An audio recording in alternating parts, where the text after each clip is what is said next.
coming from Lucerne and looking for an all-in-one uniquely Swiss day trip, then a trip to Jungfraujoch is just for you. The first thing to consider in doing a trip to Jungfraujoch is the amount of time needed to travel. It is quite a long journey, approximately 4 hours one way. The best way to travel is by train. From Lucerne, you will travel along a scenic route beside two stunning blue lakes Lucerne and Sarnen, then over the Brunig Pass, which itself is a journey worth taking.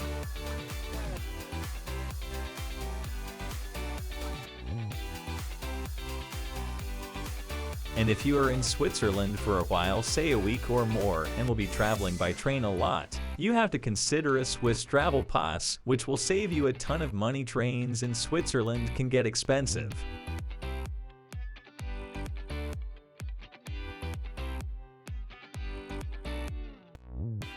You will then descend the pass and head along Lake Brienz, whose blue color and mountains around will have you filling your camera memory card in no time. So, although this is a long journey, the trip itself is a big part of the experience.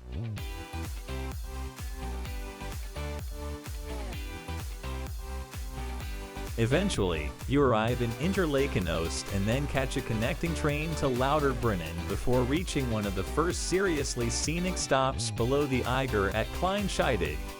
Kleinscheidegg is a mountain pass at an elevation of 2,061 meters where all trains to Jungfraujoch depart from.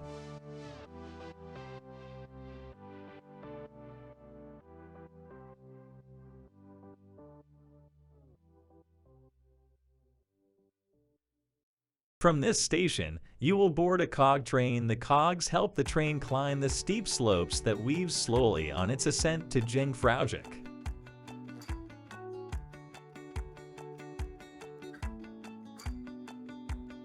It is also advisable to check the live webcam at Jungfraujoch before going on the trip. The weather in Lucerne can be very different from Jungfraujoch as it is so high up, so it is better to make sure that your views won't be covered with clouds and your time and money wasted. Also, if you are flexible on when you can go at least a few days, get up early and check before you leave. Also take a look at the local weather on the web just to be as sure as you can.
Although you can take the train all way, it is possible to get most of the way by car. To Grindelwald, for example, takes about 2h45 minutes. Then you will need to park your car, not always easy, so check for car parks before you leave and board the train from there, which then takes about 1h15 minutes to the top. So time-wise you are not saving much, but it will save you on the train costs, especially if you have the car anyway.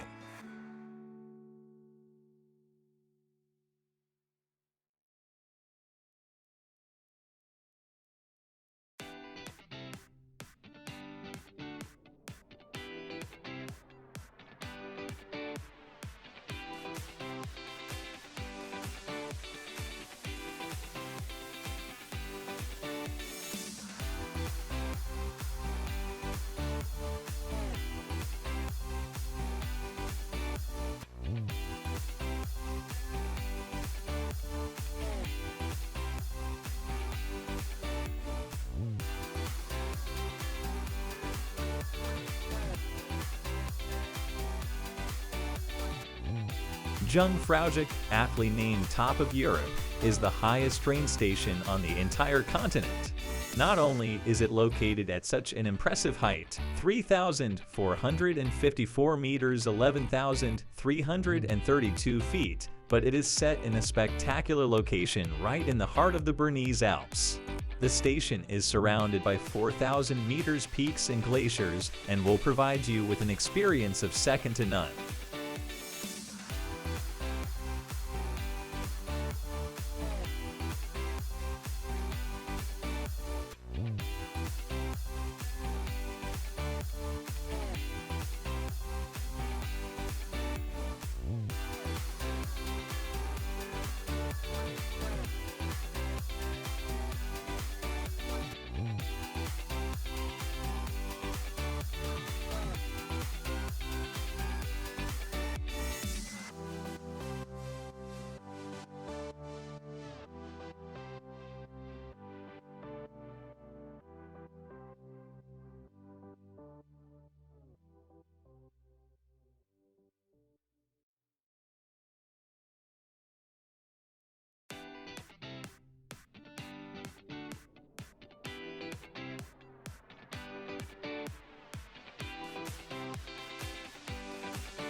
Stepping onto Jungfraujoch is like stepping into a completely different world. Your face will be blasted by a cold stream of air as you take in the views of the Mittelland up to the Vosges on one side, and the insanely long and white Aletsch Glacier on the other.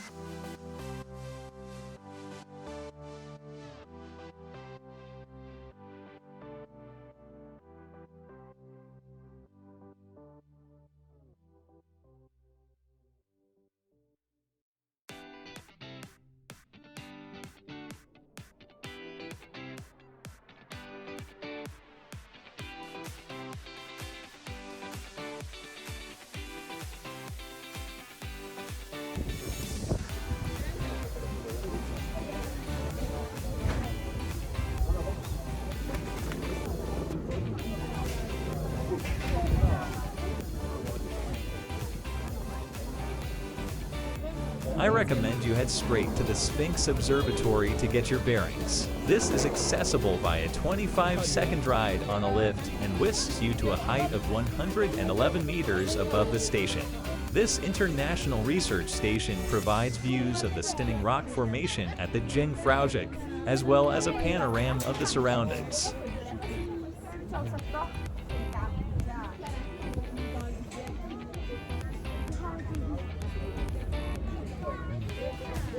Cuma dingin angin, coy.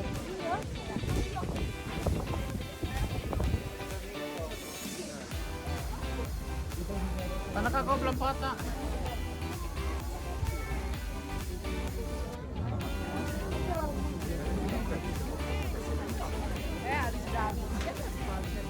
If you happen to visit on a cloudy day, you can still enjoy some kind of view by taking a look at the Jungfrau panorama.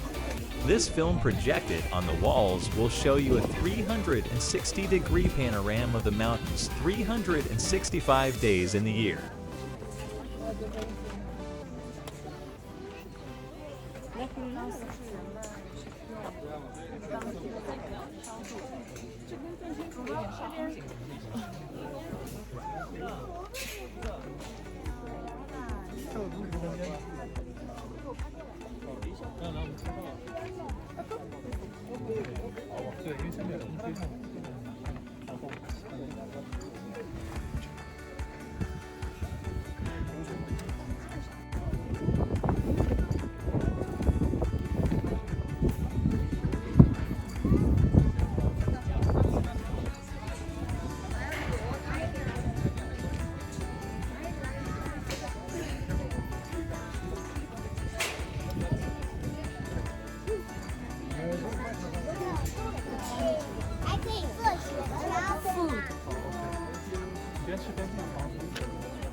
The most popular attraction on the Jungfraujoch is undoubtedly the Ice Palace. The paths that make up the palace were carved into the mountain during the 1930s by local mountain guides. Now the ice walls are designed and carved by artisans from all over the world. Their skill and technique will leave you wondering for sure. Once you finish there, you can take a walk through the Alpine Sensation, a 250-meter corridor that stands as a memorial for the sacrifices and work of the miners who opened up the Jungfraujoch to the railway.